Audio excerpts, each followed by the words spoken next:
Hello friends, welcome back to my YouTube channel. तो हमने previous video में ratio analysis का फर्स्ट पार्ट किया था। जिसने मेरा फर्स्ट पार्ट नहीं देखा है, मैं उसका लिंक डिस्क्रिप्शन बॉक्स में दे दूंगी।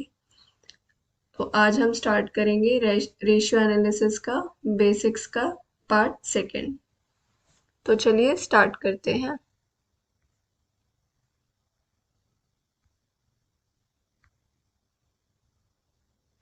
क्लासिफिकेशन और types of accounting ratios. Accounting ratios के बेसिकली चार टाइप्स होते हैं। एक होता है हमारे पास सॉल्वेंसी रेशियो, एक होता है लिक्विडिटी रेशियोज, एक होता है एक्टिविटी रेशियोज और एक होता है प्रॉफिटेबिलिटी रेशियोज। तो एक एक करके हम जानते हैं कि इन रेशियोज में क्या क्या होता है और इनकी कैलकुलेशन हम कैसे कैसे करते हैं। तो फर्स्ट रेशियो है हमारा लिक्विडिटी रेशियो। लिक्विडिटी रेशियो क्या कहता है? These ratio shows the ability of the enterprise to meet its short term financial obligation. तो जो हमारे बिजनेस की शॉर्ट टर्म फाइनेंशियल पोजीशन है, बेसिकली उसको डिटरमाइन करने के लिए हम यूज़ करते हैं to meet its short term financial obligation. Short term financial obligation का मतलब क्या होता है? जो भी हमारे डे टू डे एक्सपेंसेस हैं, जो हम प्रायोरिटाइज करते हैं कि ये हमको एक्चुअल में ये ऑब्लिगेशंस हैं और इनको हमें पे करना ही करना है, तो उसको हम बोलते हैं शॉर्ट टर्म फाइनेंशियल ऑब्लिगेशंस। ठीक है, तो इसके बेसिकली दो कंपोनेंट हैं। एक है हमारे पास करंट असेट्स और एक है करंट लाइबिलिटी। तो उसी से रिलेटेड जो दो इम्पॉर्टेंट रेशियोज हैं इसके, वो है एक तो है हमारे पास करंट रेशियो और दूसरा है हमारे पास क्विक रेशियो। इनको हम वन बाय वन और डिटेल में जैसे ही वीडियो आगे बढ़ेगी वैसे ही हम इनको और एक्सप्लेन करेंगे। सेकेंड रेशियो है हमारे पास solvency ratios. These ratios are calculated to assess long-term financial position. Liquidity ratios को बेसिकली हम क्यों यूज़ कर रहे थे?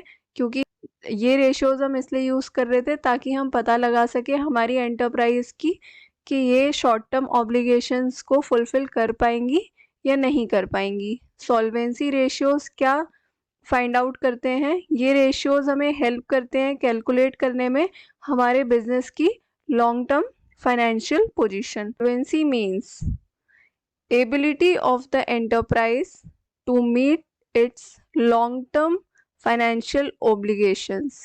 तो ये एक्चुअल में सॉल्वेंसी का मतलब होता है कि जो हमारी एंटरप्राइज है, क्या वो हमारी लॉन्ग टर्म फाइनेंशियल ऑब्लिगेशंस को फुलफिल कर पाएगी, क्या वो हमारी लाइबिलिटीज़ को पे ऑफ कर पाएगी। तो इसके जो इम्पोर्टेंट सॉल्वेंसी रेशियोज हैं वो है आपका डेप्ट इक्विटी रेशियो, दूसरा है आपका टोटल असेट टू डेप्ट रेशियो, तीसरा है हमारा प्रोप्राइटरी रेशियो और चौथा है हमारे पास इंटरेस्ट कवरेज रेशियोज। तो चलिए आगे बढ़ते हैं। एक्टिविटी रेशियोज और turnover ratios. These ratios show how efficiently a company is using its resources. कोई भी जो कंपनी है वो अपने रिसोर्सेज को कितना एफिशिएंटली यानी कि कितने अच्छे तरीके से यूज़ करती है। इसमें जो इम्पोर्टेंट एक्टिविटी रेशियोज हैं वो है आपका inventory ratios, trade receivable turnover ratios, trade payable ratios, working capital ratios, working capital turnover ratios. तो बेसिकली ये क्या है आपका टर्नओवर रेशियोज। इसको आइडेंटिफाई करने के लिए जो सबसे इम्पॉर्टेंट है वो है कि हम इसमें बेसिकली देखते हैं कि हमारा जो इसको याद रखने का एक बहुत ही सिंपल तरीका है कि आप हमेशा याद रखेंगे कि इसमें जो भी हम करेंगे तो एक होगा हमारा एवरेज और दूसरा होगा एक्चुअल। इसके बेसिस पे हम एक्टिविटी रेशियोज को हमेशा कैलकुलेट करेंगे। ठीक है, अभी मैं आपको सिर्फ एक ओवरव्यू दे रही हूँ कि इन रेशियोज का क्या मतलब है। इसको हम डिटेल में और आगे स्टडी करेंगे। Profitability ratios. प्रॉफिटेबिलिटी का मतलब जैसे कि अगर हम इस वर्ड को भी अलग अलग करें तो इसका क्या मतलब हुआ, प्रॉफिटेबिलिटी। ठीक है, तो प्रॉफिटेबिलिटी का मतलब क्या हुआ कि जो आपकी फर्म है वो एक्चुअल में अपना जो प्रॉफिट है उसको मेजर कर सकती है।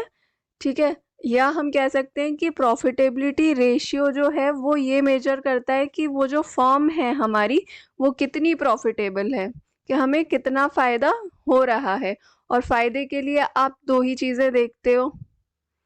ठीक है, आपकी सेल कितनी हुई और दूसरा आपने जो इन्वेस्टमेंट करे, आपने जो खर्चा करा, उससे आपको क्या रिटर्न मिले। तो बेसिकली प्रॉफिटेबल आपको कब पता लगेगा कि आपका बिजनेस प्रॉफिटेबल है या आपकी कंपनी प्रॉफिटेबल है, वो आपको तभी पता चलेगा या तो आपकी सेल ज़्यादा हो रही हो या फिर आपने जो इन्वेस्ट करा है पैसा उसके ऊपर आपको अच्छा खासा रिटर्न मिल रहा हो। तो इस प्रॉफिटेबिलिटी रेशियो में हम दो ही चीज़ें देखते हैं। Profitability of a firm can be measured by its profitability ratio। Profitability हम कैसे मेजर करेंगे, प्रॉफिटेबिलिटी रेशियोज के साथ में।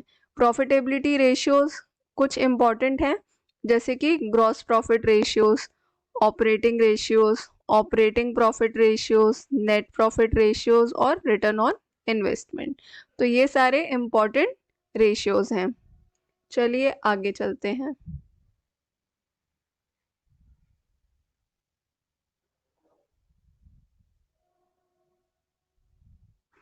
Liquidity ratios. लिक्विडिटी रेशियोज का जैसे कि हमने अभी पढ़ा ही था कि liquidity of a business refers to the firm's ability to meet its current obligation. Current obligations का मतलब क्या हुआ, शॉर्ट टर्म ऑब्लिगेशंस। ठीक है, करंट ऑब्लिगेशन का मतलब हुआ शॉर्ट टर्म ऑब्लिगेशंस। और इसमें जो इम्पोर्टेंट है कि आप किसी भी बिजनेस की कैपेबिलिटी को कि वो शॉर्ट टर्म लाइबिलिटीज़ को पे ऑफ कर सकती है या नहीं, ये आपको कैसे पता चलेगा, ये आपको पता चलेगा उसके करंट रेशियो से या उसके लिक्विड रेशियो से।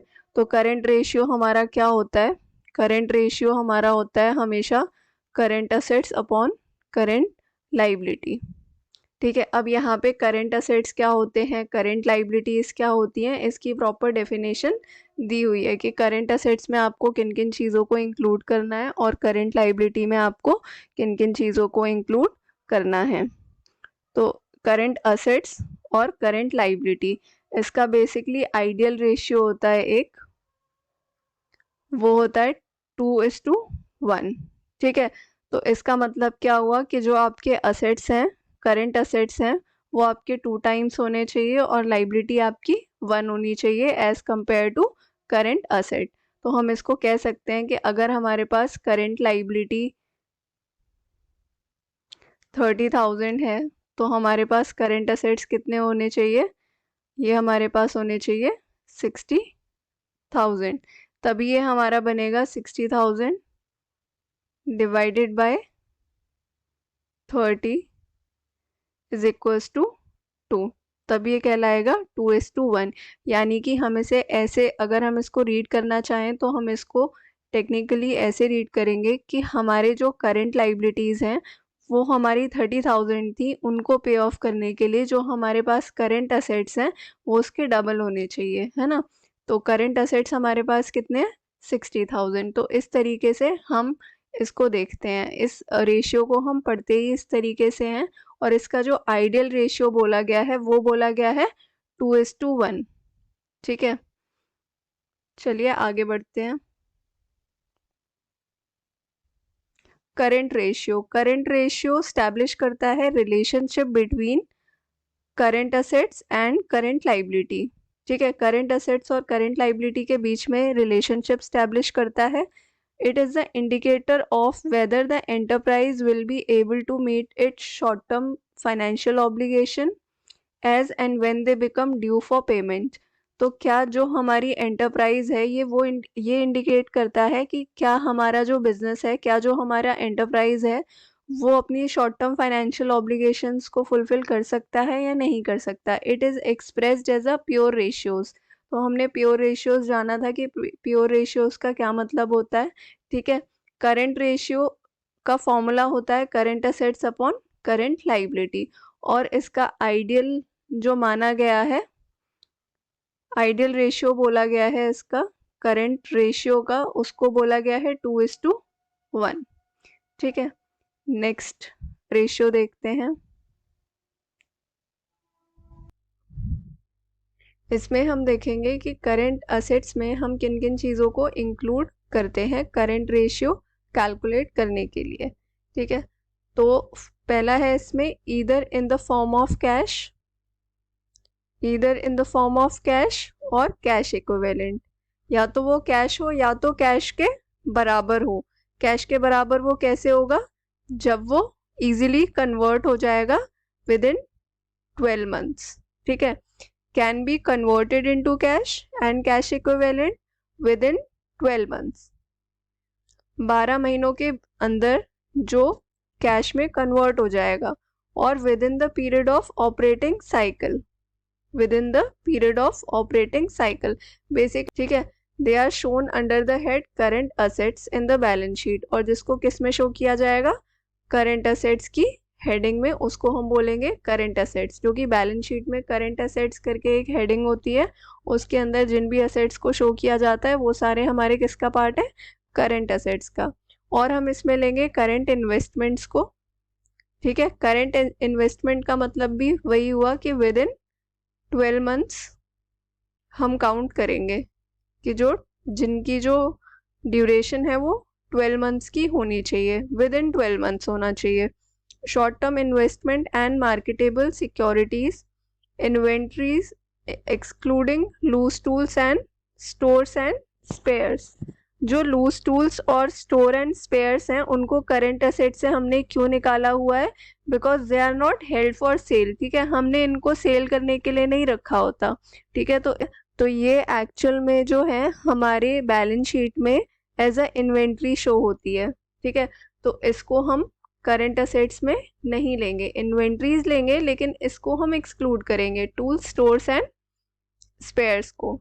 ट्रेड रिसीवेबल्स लेंगे। ट्रेड रिसीवेबल्स में क्या क्या आ जाता है आपका? बिल्स रिसीवेबल्स आ जाते हैं, सन्ड्री डेटर्स आ जाते हैं, provisions, less provisions for doubtful debts, और आ जाता है हमारा कैश और कैश इक्विवेलेंट। कैश इक्विवेलेंट का मतलब क्या हो गया? या तो कैश इन हैंड हो या cash at bank, cheques, draft in hand, ये सारे किसका पार्ट है? हमारे करंट असेट्स का। और अदर करंट असेट्स जैसे कि आपका प्रीपेड एक्सपेंसेस है, जो कि आपने एक्सपेंसेस तो कर दिए हैं लेकिन उनका अभी बेनिफिट मिलना बाकी है। तो चलिए हम अभी करते हैं करंट लाइबिलिटीज़ की। करंट लाइबिलिटीज़ में क्या क्या आएगा? तो करंट लाइबिलिटीज़, जो लाइबिलिटीज़ हम पे करते हैं विद इन 12 मंथ्स, तो उसको हम बोलेंगे करंट लाइबिलिटीज़। ठीक है, या फिर हम जिनको पे करते हैं within operating cycle from the date of balance sheet, they are shown under the head current liabilities. Current liabilities के हेडिंग के अंदर जो भी लाइबिलिटीज़ को हम शो करते हैं बैलेंस शीट के अंदर, वो सारे हमारे करंट लाइबिलिटीज़ का पार्ट है। They include short term borrowing. Short term borrowings में क्या क्या आता है? शॉर्ट टर्म बोरोइंग्स में आपका आता है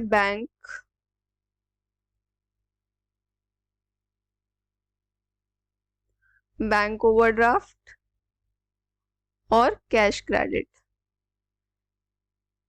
ये हमारे शॉर्ट टर्म बोरोइंग्स का पार्ट है। ट्रेड पेबल्स में क्या आता है आपका? बिल्स पेबल, ठीक है, सन्ड्री क्रेडिटर्स,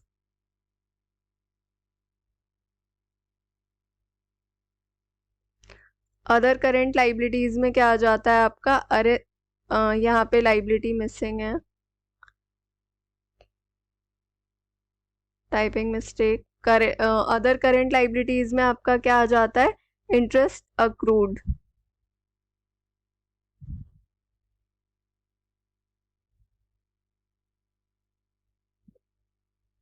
इंटरेस्ट अक्रूड आता है हमारा जो भी हमारी ड्यूज ऑन बोरोइंग्स हैं, आउटस्टैंडिंग एक्सपेंसेस हैं, अनक्लेम डिविडेंड है, कॉल्स इन एडवांस है, इस तरीके की सारी चीज़ें आ जाती हैं हमारी अदर करेंट लाइबिलिटीज़ में। और हमारे आ जाते हैं इसमें शॉर्ट टर्म प्रोविजंस। ये था हमारा टोटल कि जो हमारा करेंट रेशियो है उसमें क्या क्या आएगा, करंट असेट्स में क्या आएगा और करंट लाइबिलिटीज़ में क्या आएगा। अब हम नेक्स्ट वीडियो में इसके क्वेश्चंस को सॉल्व करके देखेंगे कि हम कितने क्वेश्चंस को इनके थ्रू सॉल्व कर पा रहे हैं। तो चलिए मिलते हैं नेक्स्ट वीडियो में, तब तक के लिए हैव अ गुड डे।